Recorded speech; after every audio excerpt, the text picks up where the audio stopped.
আসসালামু আলাইকুম, কেমন আছেন সবাই? যে যেখানে আছেন আশা করি আল্লাহর মতো ভালো আছেন, সুস্থ আছেন, নিরাপদে আছেন। চলে আসলাম আরও একটি ব্লগ নিয়ে আমার।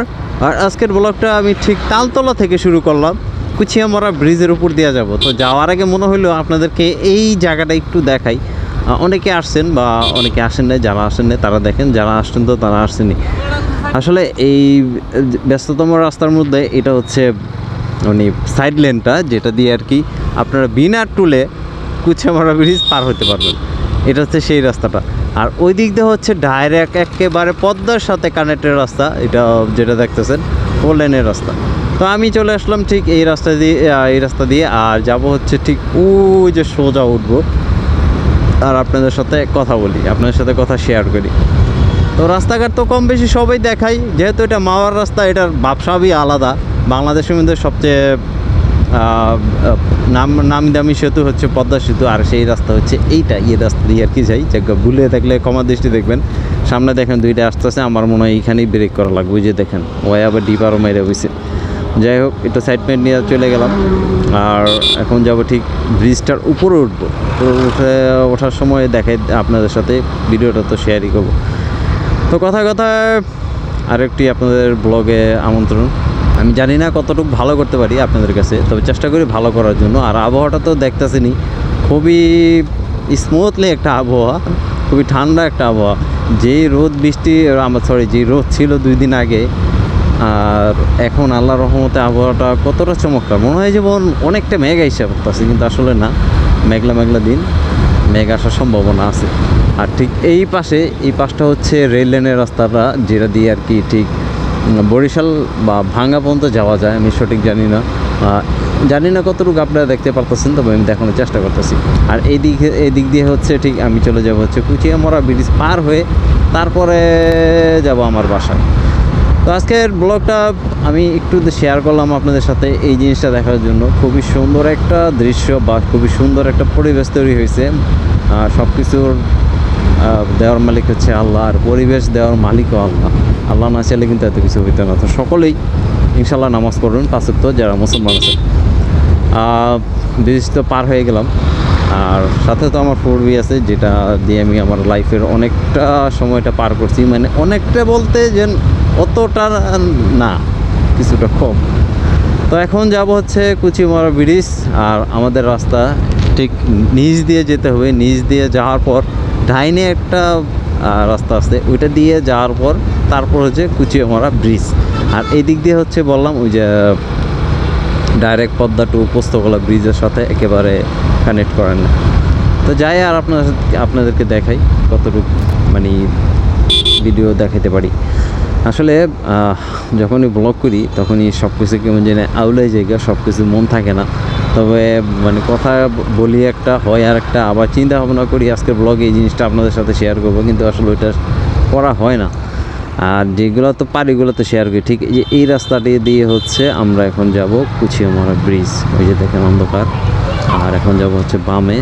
সো এই যে ব্রিজে উঠে গেলাম, আর এখন দেব টান বলতে কি, গাড়ি তো খারাপ রাস্তা, তো মানে যেই কোনো গাড়ি একটু প্রেশারটা বেশি পড়ে ইঞ্জিনের উপরে। আর যদি পিছনে যদি বাড়ে কিছু থাকে তখন তো আরও প্রেশার পড়ে। তবে একটা জিনিস খেয়াল করবেন, যত খারাপ রাস্তাই হোক, বাইক কিন্তু আল্লাহর রহমতে উঠা যায়, কিন্তু এই যে বাস ট্রাক যেগুলো দেখেন, এগুলো উঠতে কিন্তু অনেকটা একটু কষ্ট হয়ে যায়। মানে ব্যাকডেটে কী বলে, খাড়া থেকে উপরে ওঠানোর সময় দেখবেন তাদের স্পিডটা অনেকটা কমে যায়, কিন্তু বাইকের স্পিড কমে না, বাইকই।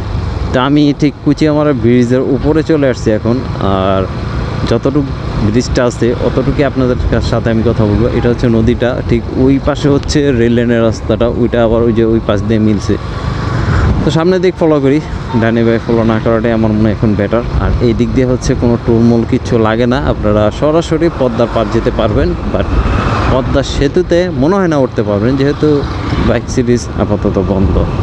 কিছু ছাত্রী বাইকারের কারণে আমাদের এই ক্ষতিটা হয়ে গেল। ওরে বাবা, এত পরিমাণ মানে কাটা, এই যে কাটাগুলো দেখতেছেন একটা পর একটা। আর আমার একটু সাবধানেই চালাইতে হয়, কারণ এগুলোর মধ্যে আমার বাইকের উপর গেলে আমার নিজেরই কষ্ট লাগে। এটা দিয়ে হচ্ছে আমার চলার সময়, কারণ এটা আমার জীবনসঙ্গীর একটা শেয়ার জিনিস। আর এটা দিয়ে অনেক কিছু আমার অনেক দূর দূরান্তে যাওয়া লাগে। সো এটাকে আমার যত্ন করলে অনেক কিছু তার কাছ থেকে আমি পাবো ইনশাল্লাহ। মানে এই বাইকটা, এটা বলতে আমার বাইকটা বা প্রায় ব্রিজের মাঝামাঝি চলে আসছি। এটা মানে আমি যে জায়গাটিতে আছি এখন হচ্ছে মাঝামাঝি। আর আরেকটা জিনিস যেটা হইতেছে সেটা হলো এই যে অটোগুলা দেখতেছেন, এইগুলার কথা কি বলবো রে ভাই। এই যে সাইড দিয়ে দিছে তো দিছে, আর উঠতে পারুক আর নামতে পারুক, গাড়ি চললেই হয়েছে, তাদের কথা হইলে এটা।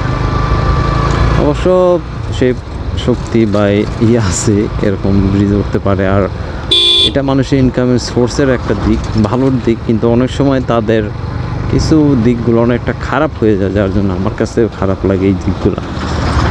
আর এই ব্রিজটা আমার মনে হয় যদি একটু সংস্কার করতো বা একটু ঢালাইটা আবার নতুন করে দেওয়া হইতো, ব্রিজটা আরও ভালো থাকতো, আরও স্মুথ থাকতো, ঠিক ওই পাশের ব্রিজের মতো। তা আসলে আমি যতটা পারি আপনাদের সাথে সব কিছু দেখানোর চেষ্টা করি, যেন কোন জায়গায় কী আছে না আছে সব কিছু নিজের মতো করে একটু ভাবার চেষ্টা করি বা একটু অন্যরকম চেষ্টা করি। আর আরেকটা জিনিস, আমি কিন্তু নিজে নিজে এত পেশাল পারি যে তা না। আমি এখনও বলি, আগেও বলতেছি, আমি অন্যজনকে ফলো করি, অন্য যারা ব্লগার আছে তাদেরকে ফলো করি। তাদেরকে ফলো করার পর আমি তাদের কাছ থেকে অনেক কিছু শিখি, অনেক কিছু জানি। তারপর আমি আপনাদের সাথে যতটুকু বিষয়গুলো আছে ওগুলো আমি আপনাদেরকে জানানোর চেষ্টা করি। তা আমি এখন ঠিক যাব হচ্ছে বামে যেয়ে তারপর সোজা এই রাস্তাটি দিয়ে হচ্ছে যে টাইনে যাব। আর আপনাদের সাথে এই যে দেখেন একটা জিনিস বলি, খুবই সাবধানে এসব রাস্তা পারাপার হবেন। কারণ হইতেছে যে দেখেন একটু আগে একটা অটো রিক্সা চলে আসছে, এদের কোনো সিকিউরিটি বা সিগন্যাল ওরকম কিছু নাই। তবে সবাই একটু সতর্কতাভাবে পারাপার হবে। তা ব্লগটা তো শেষ পর্যায়ে চলে আসলাম, অনেকটা বড় হয়ে যেতেছে আমার মনে হয় এই ব্লগটা। আর যেহেতু বড় হয়ে যেতেছে, বড় ব্লগ না করে ভালো, কারণ সব সময় সব কথা থাকে না। আর এই হচ্ছে পদ্মা সেতুর টুল প্লাজা, এখানে একটা টুল মারতে হইব, ঠিক পদ্মা সেতু ওঠার সময় আরেকটা টুল মারতে হইব। আমি কিন্তু এখনও পদ্মা সেতু যাইনি, মানে আমার ওরকম যেন ইচ্ছা তাও নাই। কারণ কি একটা সেতু আর এটা হয়েছে বাংলাদেশের জন্য একটা ভালো দিক। তবে এটাকে দেখার জন্য অনেক দেখছে, অনেক বাইকাররা সকালে ঘুমের থেকে উঠে মনে সিরিয়াল দিয়ে রাখছে। আমার কাছে অতটা না ইন্টারেস্ট নাই, কারণ সময় হলে এমনি এটার দেখা পাবো। তো কথায় ব্লগটা শেষ পর্যায়ে চলে আসলাম।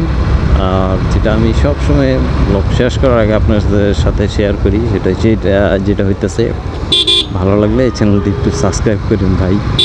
আপনাদের সাবস্ক্রাইবে আমাকে অনেকটা দূর নিয়ে যেতে পারবে, আর আমি দূর দূরান্তে ব্লগ করতে পারবো। আর কি, এই তো একজন ব্লগারের কাছে সাবস্ক্রাইবের কাছে যতটুকু চাওয়া ঠিক অতটুকু চাইলাম।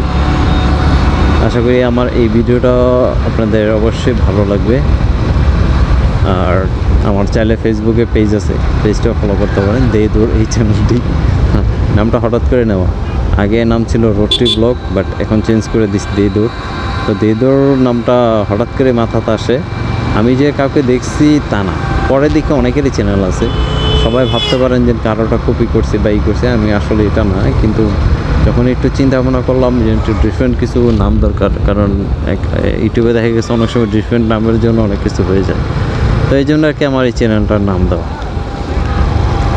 কেউ আবার ভুল ভাববেন না। তো এখান থেকে বিদায় নেই, দেখা হচ্ছে আপনাদের সাথে যে কোনো পরবর্তী নতুন কোনো ব্লগ নিয়ে বা নতুন প্রত্যাশা নেই। সকলে ভালো থাকবেন, সুস্থ থাকবেন, আল্লাহ হাফেজ।